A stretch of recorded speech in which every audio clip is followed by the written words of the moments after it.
Selamat datang di Nagita Dakuna Channel edisi kesehatan. Kali ini kita akan membahas tentang batu kandung kemih. Batu kandung kemih atau bladder calculi adalah batu yang terbentuk dari endapan mineral di dalam kandung kemih.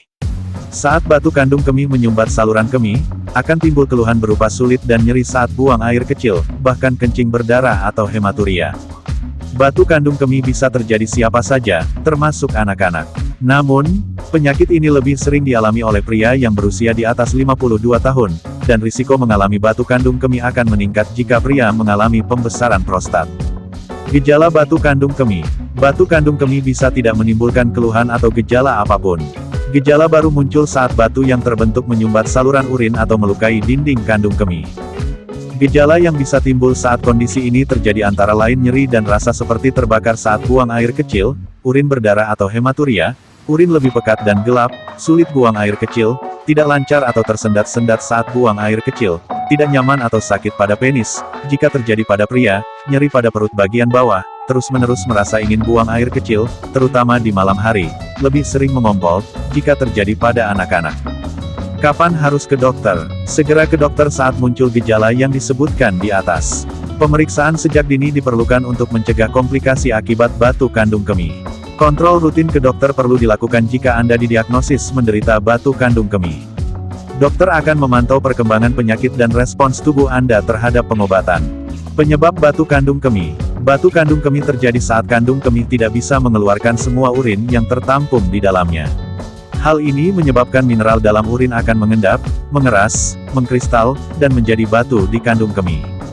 Kondisi-kondisi yang dapat memicu terbentuknya batu kandung kemih adalah peradangan akibat infeksi kandung kemih, peradangan akibat terapi radiasi atau radioterapi di area panggul, pembesaran prostat, penggunaan kateter atau selang kencing, riwayat batu ginjal atau operasi pada kandung kemih, divertikel atau kantong yang terbentuk di dinding kandung kemih, sistokel atau kandung kemih turun, penyakit yang memengaruhi persarafan kandung kemih, seperti diabetes, cedera tulang belakang, dan stroke. Selain kondisi di atas, sering makan makanan berlemak, manis, atau tinggi garam, dehidrasi yang berkepanjangan, dan kekurangan vitamin A atau B juga bisa memicu batu kandung kemih. Diagnosis batu kandung kemih. Dalam mendiagnosis batu kandung kemih, dokter akan menanyakan gejala yang dialami pasien dan menanyakan riwayat kesehatan pasien. Selanjutnya, dokter akan melakukan pemeriksaan fisik, terutama di perut bagian bawah untuk melihat apakah kandung kemih penuh atau tidak. Untuk membantu mendiagnosis batu kandung kemih, dokter akan melakukan pemeriksaan penunjang seperti pemeriksaan urin. Untuk menilai kandungan dan komponen urin, termasuk untuk melihat adanya darah, kristal, dan leukosit atau sel darah putih, pemeriksaan ronsen, untuk mendeteksi keberadaan batu kandung kemih, pemeriksaan USG panggul, untuk menemukan batu kandung kemih, pemeriksaan CT scan, untuk menemukan batu kandung kemih yang ukurannya lebih kecil, pemeriksaan sistoskopi, untuk melihat kondisi di dalam saluran kemih. Pengobatan batu kandung kemih. Pengobatan batu kandung kemih tergantung pada ukuran batu. Jika batu kandung kemih berukuran kecil, dokter biasanya akan menyarankan pasien untuk minum air putih lebih banyak. Tujuannya adalah agar batu kandung kemih tersebut dapat ikut terbawa keluar oleh urin. Namun, jika ukuran batu cukup besar, langkah pengobatan yang bisa dilakukan untuk mengeluarkan batu kandung kemih yaitu sistolitolapaksi.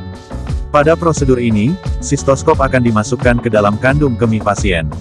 Sistoskop tersebut sudah disambungkan dengan alat khusus yang dapat mengeluarkan sinar laser atau gelombang suara untuk menghancurkan batu hingga menjadi kepingan kecil. Operasi. Prosedur ini dilakukan jika ukuran batu kandung kemih terlalu besar dan terlalu keras, sehingga tidak bisa dikeluarkan dengan cara sistolitolapaksi. Komplikasi batu kandung kemih. Batu kandung kemih dapat menyebabkan komplikasi serius bila tidak segera ditangani. Beberapa komplikasi yang bisa terjadi adalah tersumbatnya aliran urin akibat batu kandung kemih tersangkut di saluran kencing atau uretra, infeksi saluran kemih. Pencegahan batu kandung kemih yaitu memperbanyak minum air putih, yaitu 3 liter per hari, tidak mengonsumsi makanan yang tinggi lemak, gula, atau garam, tidak sering menahan buang air kecil, melakukan kontrol rutin ke dokter jika memiliki penyakit yang bisa meningkatkan risiko terjadinya batu kandung kemih, seperti pembesaran prostat, diabetes, dan stroke. Salam sehat, sampai jumpa di video selanjutnya. Terima kasih.